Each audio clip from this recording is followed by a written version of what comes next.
시청자 여러분, 밤새 잘 주무셨습니까? 경제부동산 김동수입니다. 먼저 뉴스원 기사입니다. 서울 부동산 4개월 만에 매도자 매수자 전환, 관망세 지속. 서울 주택 매매 시장에서 4개월 만에 매도자가 매수자보다 많은 것으로 나타났다. 공인중개사들이 체감하는 거래량은 감소세이며 매매가격 역시 큰 폭의 상승은 일어나지 않을 것이라는 전망이 지배적이다. 서울 지역의 매수 우위자 지수는 93.2로 지난 8월 114.5 대비 21.3포인트가 하락했다. 매수 우위 지수는 올해 1월에 102.1, 2월에는 100.8 각각 100을 넘겼다가 3월과 6월인데요. 3월에는 91.4, 4월에는 67.0, 5월에는 68.2로 매도자가 많은 것으로 나타났다. 그러나 이달 들어 다시 기준선인 100 이하로 하락함에 따라 매수자들이 관망세로 돌아선 것으로 분석된다. 9월 강남 지역 매수 의지수는 91.8을 기록해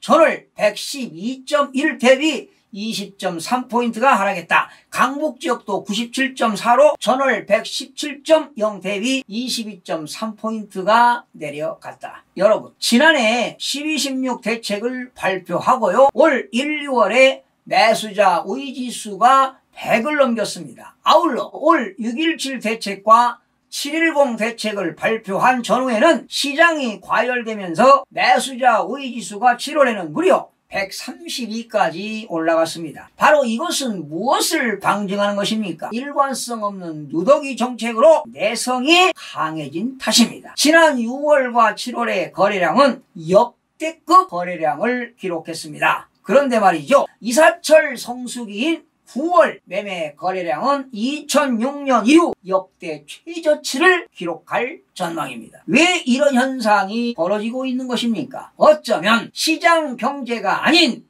정부 정책에 의해 줄어든 것이라고 보는 겁니다. 정부가 투기와의 전쟁 명분으로 불로소득을 환수하겠다는 것 아니겠습니까? 당연히 불로소득은 없어져야 되겠지요. 사라져야 됩니다. 그런데 여러분, 이런 정책은 어떨까 한번 생각해 보겠습니다. 무주택자들이 주택을 구입할 수 있는 장려 정책으로 대출 규제를 완화하고, 그리고 취득세라든가 재산세를 감면 제도를 만약에 도입하고, 그리고 반면에 다주택자들에게는 취득세와 재산세를 더욱더 강화하되 퇴로를 열어주기 위해서 양도소득세만큼은 낮추는 그런 정책이 바람직하지 않을까, 이런 생각도 해봅니다. 이렇게 다주택자들에게 양도소득세의 퇴로를 열어줘야만이 시장에 매물이 많이 나와서 공급수요 원칙에 의해서 가격을 떨어뜨릴 수 있는 것입니다. 결과적으로 정부의 경착륙보다는 안정적인 연착륙으로 거시적이고 일관성 있는 정책 수립이 필요할 때입니다. 매도자가 매수자보다 많은 것으로 조사된 가운데 남은 매수자도 주택 거래에 뛰어들지 않아 소강 상태가 이어지고 있다. 서울 강남구 A 공인중개사 관계자는 가끔 급매물이 나와서 계약이 되곤 하지만 전체적으로 매수 매도 모두 소강 상태라며 정부 규제까지 겹쳐 손님이 뜸하다고 설명했다. 한국감정원 통계를 보게 되면 지난달 서울 주택 거래량은 총 14만 1,478건을 기록해 36.6%가 감소했다. 주택 중 아파트 거래량은 같은 기간 17만 3,222건에서 38.2%가 줄었다.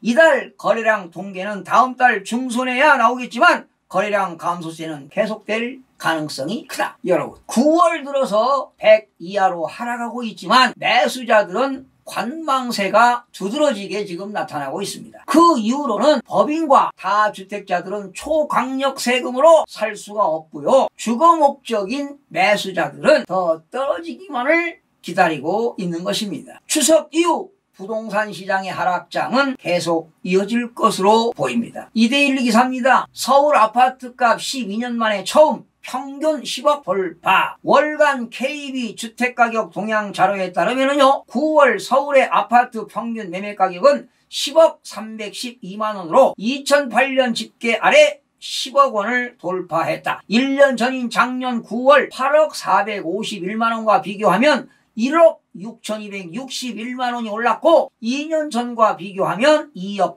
1751만 원이 상승했다. 서울의 아파트 평균 매매 가격은 2017년 3월 6억 17만 원으로 처음 6억 원대에 진입한 뒤 2018년 3월 7억 원, 10월 8억 원, 올해 3월 9억 원을 각각 돌파했다.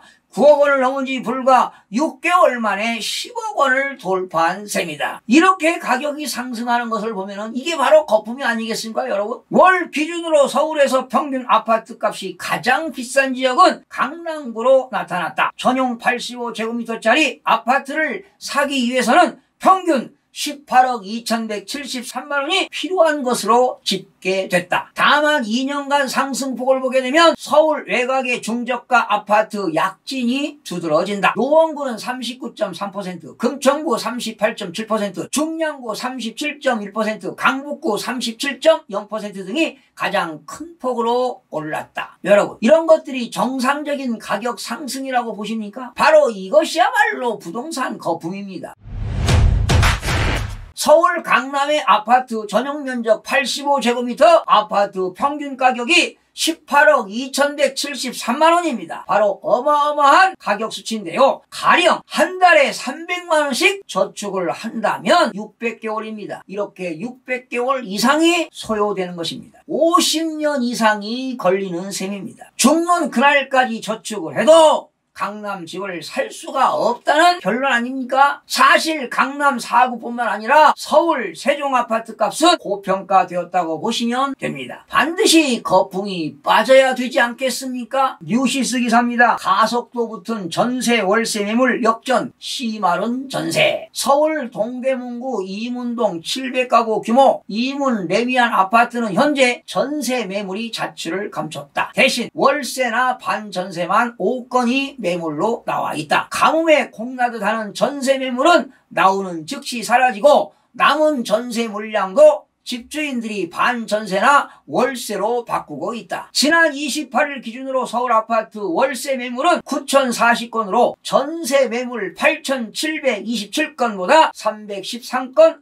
많은 것으로 나타났다. 앞으로 전세 물건은 많이 감소될 것으로 예상이 되는데요. 이 같은 현상은 서울 전역에서 나타나고 있다. 송파구 잠실동 리센츠의 경우 최근 한 달 사이 전세 매물은 30건에서 27건으로 줄어든 반면 월세 매물은 48건에서 60건으로 늘어났다. 강북구 미아동 SK 북한산 시티의 경우도 전세 매물이 17건에서 13건으로 감소한 반면 월세 매물은 4건에서 6건으로 증가했다. 여러분, 예견된 일 아니겠습니까? 정부가 임차인들을 보호한다는 정책으로 임대차 3법 시행 취지는 아주 좋았습니다. 하지만 시행 후에 전세 품귀 현상으로 전세값 오름세가 지속되고 있습니다. 정부의 규제 정책에도 불구하고 전세값은 사상 최고치를 지금 기록하고 있습니다. 오히려 아파트 매매값보다 전세값 오름폭이 더 가파른 기현상마저 나타나고 있습니다. 무주택자와 신혼부부들의 안정적인 거주 수단이던 전세는 점점 더 사라지고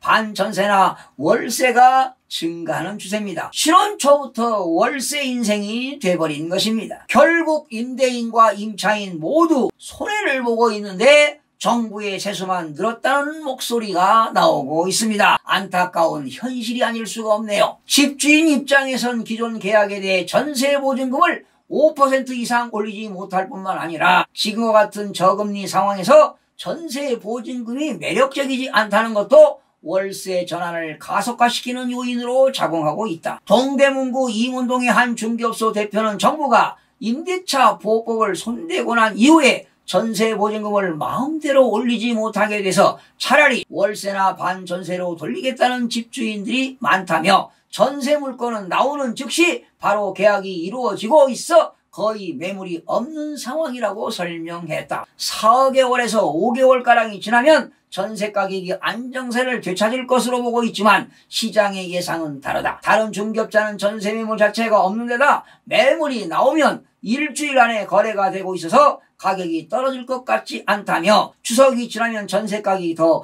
오를 것이라고 예상했다. 여러분, 전세 매물은 갈수록 품귀 현상이 나타날 것으로 보입니다. 전세 보증금을 5% 이상 올릴 수 없기 때문에 그 집주인들이 보증금을 받아가지고 보증금 활용도가 없다는 것입니다. 즉 이익을 추구할 수가 없다는 것이지요. 그러다 보니 집주인들 입장에서는 반전세나 월세의 선호도가 높아질 수밖에 없으니 당연히 시장에서는 전세보다 반전세와 월세가 월등하게 많이 나타날 것입니다. 9월 29일부터 전세 보증금을 월세로 전환할 때 적용되는 비율이 4.0%에서 2.5%로 낮아집니다. 또 세입자가 집주인으로부터 실거주를 이유로 계약갱신 요구 거절을 당했을 경우 실제로 집주인이 거주하고 있는지 확인할 수도 있게 됩니다. 전월세 지금 전환율은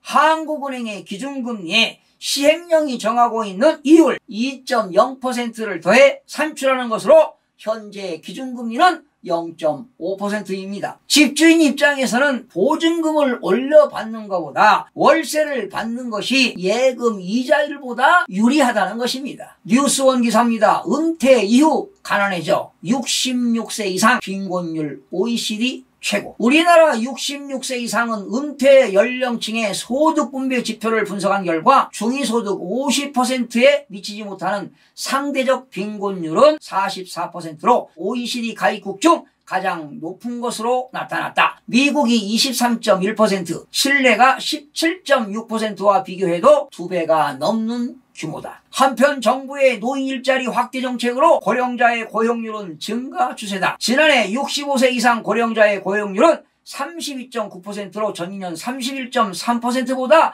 1.6%포인트 상승했다. 65세 이상 고령자의 공적연금 수급률은 매년 증가해 지난해에는 전체 고령자의 절반 이상 50.9%가 공적연금을 받는 것으로 집계됐다. 여러분, OECD 회원국 37개 국가 중에 66세 이상 상대적 빈곤율이 가장 높다는 것은 우리들에게는 슬픈 일 아니겠습니까? 우리나라의 자산 중 부동산 비중 비율이 상대적으로 높은 이유가 될 수도 있는데요. 금융자산이 부족한 탓도 없잖아 있습니다. 많은 사람들이 은퇴 후에 후회하는 경우가 많은데요. 은퇴하는 이유가 있겠지만 은퇴는 가급적이면 늦게 하는 것이 좋고 연금 수령은 늦게 받을수록 좋습니다. 사람이 행복해지려면 적당한 노동은 필수입니다. 은퇴 후에 규칙적으로 일을 할 수 있도록 재취업도 바람직합니다. 여러분, 은퇴 후에 여러분 가장 필요한 것이 무엇인지 아십니까? 건강입니다. 무릎이 건강해야 걸어다닐 수가 있겠죠. 그리고 경제적인 기초체력이 튼튼해야 됩니다. 돈이 있어야 됩니다. 그리고 세 번째는 중마 고우와 같은 친구들이 있어야만이 행복한 삶을 살아갈 수가 있습니다. 젊어서 철저한 자산관리 계획과 현명한 소비를 통해서 미리미리 아껴 써야 할 것입니다. 경제 기초 체력이 떨어지면 삶을 포기할 수밖에 없는 카오스 상태가 올 수 있다는 이야기입니다.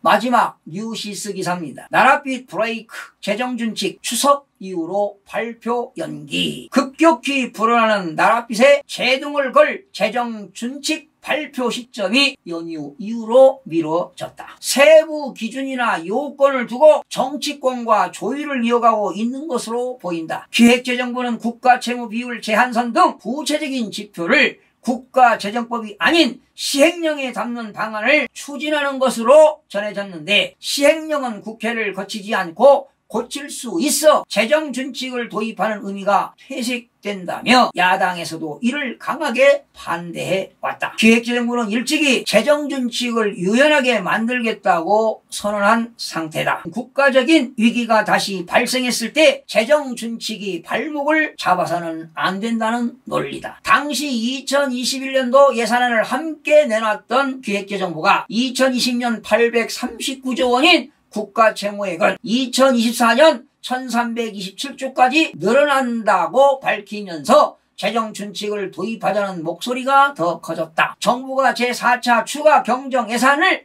편성하면서 올해 국가채무액은 847조로 더 커질 전망이다. 여러분, 말도 많고 탈도 많은 재정준칙입니다. 여러분, 재정준칙은 국가채무 등 재정지표가 일정 수준을 넘지 않도록 정한 바로 규범입니다. 국가 재정의 마지노선 역할을 하는 것입니다. 전 세계적으로 수많은 국가들이 재정 준칙을 도입해 재정 건전성을 유지하고 있습니다. 우리나라는 2016년 정부 입법으로 재정 준칙 도입을 추진했지만 국회 문턱을 넘지 못하고 있습니다. 정부의 확장 재정 기조에다가 올해 이번 사태까지 겹치면서 나라 재정은 나날이 지금 악화되고 있는 상황인데요. 국가재정법이 국회를 거치지 않고 하위 법령인 시행령에 담으면 도입 취지가 퇴색될 수 있다고 봅니다. 국가 채무 비율은 지난해 말